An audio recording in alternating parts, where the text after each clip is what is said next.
नमस्कार। आज हम बात कर रहे हैं ब्रिक्स समूह की। आ, आपने नाम तो सुना ही होगा। ब्राजील, रूस, भारत, चीन, दक्षिण अफ्रीका। हाँ, बिल्कुल। इनका जो शुरुआती मकसद था वो था कि विकासशील देशों को मतलब दुनिया में थोड़ी ज्यादा आवाज मिले सही।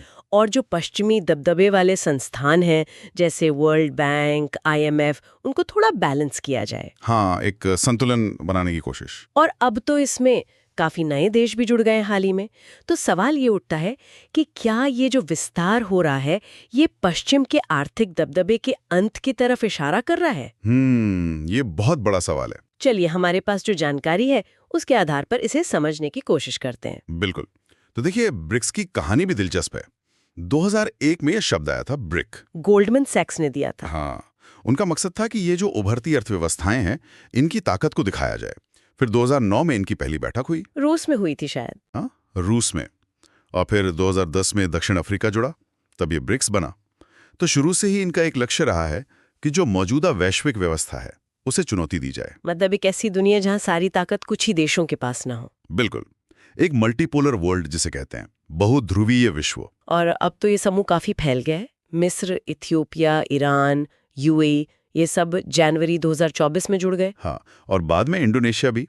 अर्जेंटीना ने मना कर दिया था और सऊदी अरब का मामला थोड़ा अटका हुआ है, वो औपचारिक रूप से अभी नहीं जुड़े। लेकिन इतने सारे देश जुड़ने से क्या मतलब है? सिर्फ संख्या बढ़ी है या इसका कुछ असली वजन भी है? नहीं नहीं, ये सिर्फ संख्या का खेल नहीं है, इसका वजन है।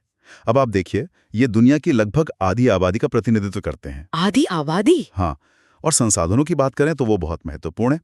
सऊदी अरब, रूस, ईरान, यूएई जैसे बड़े तेल उत्पादक देश इसमें आ गए हैं। ओ, तो अब ये समूह दुनिया के लगभग 43% से ज्यादा तेल उत्पादन को कंट्रोल या प्रभावित करता है। ये बहुत बड़ी बात है। ये तो बहुत बड़ी बात है। मतलब मोल भाव करने की ताकत बढ़ गई। बिल्कुल। और सिर्फ तेल ही नहीं, चीन को देखिए। अकेले चीन के पास दुनिया के करीब 72% रेयर अर्थ मिनरल्स हैं। अच्छा, 72%? हाँ, और आज की टेक्नोलॉजी के लिए ये कितने जरूरी हैं, ये हम सब जानते हैं। तो तेल और ये खास खनिज, इन पे इतना नियंत्रण, ये तो वाकई मतलब गेम चेंजर जैसा लगता है। हाँ, कह सकते हैं। हालांकि G7 देश जो है उनकी कुल जीडीपी अभी भी ब्रिक्स से थोड़ी ज्यादा बताई जाती है, करीब 43%। तो क्या ये कहना ठीक होगा कि आर्थिक पल्ला अभी पूरी तरह झुका नहीं है पर दिशा बदल रही है? हाँ हाँ, बिल्कुल सही आकलन है। आर्थिक शक्ति का जो संतुलन है वो बदल तो रहा है, धीरे धीरे ही सही, पर बदल रहा है। लेकिन देखिए, ब्रिक्स सिर्फ अर्थव्यवस्था नहीं है।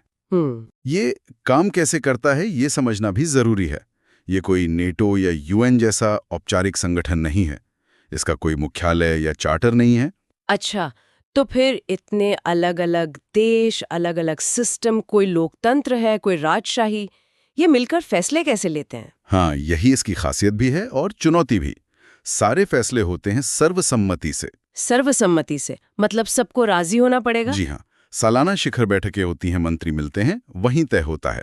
और हर सदस्य देश का दर्जा बराबर है, चाहे वो छोटा हो या बड़ा। ओह, इसमें तो काफी वक्त लगता होगा फिर। वक्त लगता है, बिल्कुल।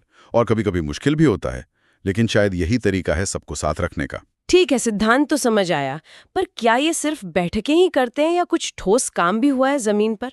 आपने एनडीबी का जिक्र किया था शुरू में। हाँ, एनडीबी यानी न्यू डेवलपमेंट बैंक, ये सबसे ठोस उदाहरण है। 2015 में बना था ये, शंघाई में मुख्यालय है। क्या करता है ये बैंक? ये सदस्य देशों में जो बुनियादी ढांचे के प्रोजेक्ट्स होते हैं या सस्टेनेबल डेवलपमेंट के, उनके लिए पैसा देता है, लोन देता है। अच्छा। अब तक करीब $32 बिलियन से ज्यादा के प्रोजेक्ट्स को मंजूरी दे चुका है। ऐसे अक्सर वर्ल्ड बैंक के विकल्प की तरह देखा जाता है। विकल्प तो ठीक है, पर क्या ये वर्ल्ड बैंक जितना बड़ा है? नहीं नहीं, अभी नहीं। हमें इसका पैमाना समझना होगा।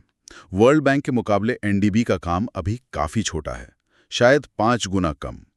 तो ये एक विकल्प बन रहा है, उभर रहा है, पर रास्ता भी लंबा है। रास्ता लंबा है।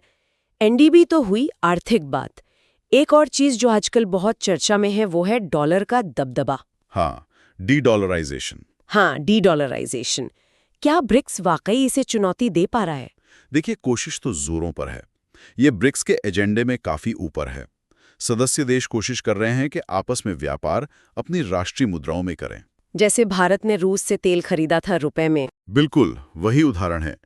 मकसद साफ है, डॉलर पर निर्भरता कम करनी है, क्योंकि डॉलर अमेरिका को एक अलग ही ताकत देता है, जैसे प्रतिबंध लगाने की। सही बात है। एक साझा ब्रिक्स मुद्रा की भी बात होती रहती है, पर वो आप कह सकती हैं अभी बहुत दूर की सोच है। हकीकत तो ये है कि आज भी दुनिया का 80% व्यापार और लगभग 60% विदेशी मुद्रा भंडार डॉलर में ही है। तो मतलब डॉलर का राज अभी कायम है। हाँ, दबदबा तो कायम है, पर उसे कम करने की कोशिशें भी हो रही हैं, ये भी सच है। ये दिलचस्प है कि कोशिशें हो रही हैं। अच्छा, ये बताइए कि पश्चिमी देश इसे कैसे देख रहे हैं? वो इसे गंभीरता से ले रहे हैं या उन्हें लगता है कि ये गुट ज्यादा टिकेगा नहीं? उनकी प्रतिक्रिया कह सकते हैं मिली-जुली है, मिक्स्ड है।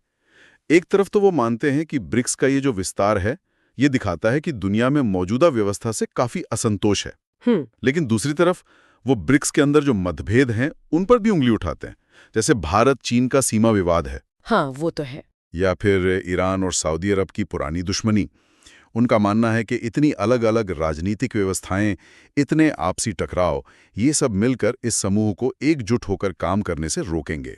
ये अंदरूनी मतभेद वाला पॉइंट तो काफी वजनदार लगता है।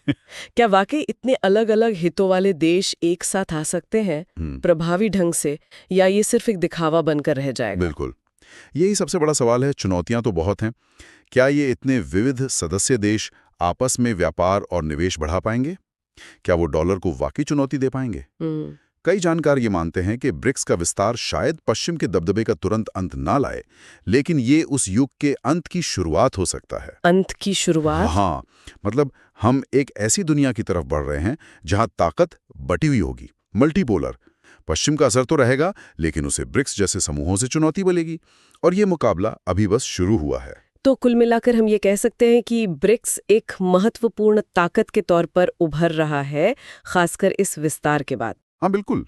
लक्ष्य है दुनिया में शक्ति संतुलन को बदलना, पर इसके सामने अपनी अंदरूनी एकता बनाए रखने की बहुत बड़ी चुनौती है। बिल्कुल। और आखिर में सोचने वाली बात यही है कि क्या ये साझा लक्ष्य, जैसे विकासशील देशों के हित या दुनिया में ज्यादा आवाज पाना, क्या ये लक्ष्य सदस्य देशों के बीच की आपसी खींचतान और रणनीतिक मतभेदों पर भारी पड़ पाएंगे? भविष्य इसी पर निर्भर करेगा।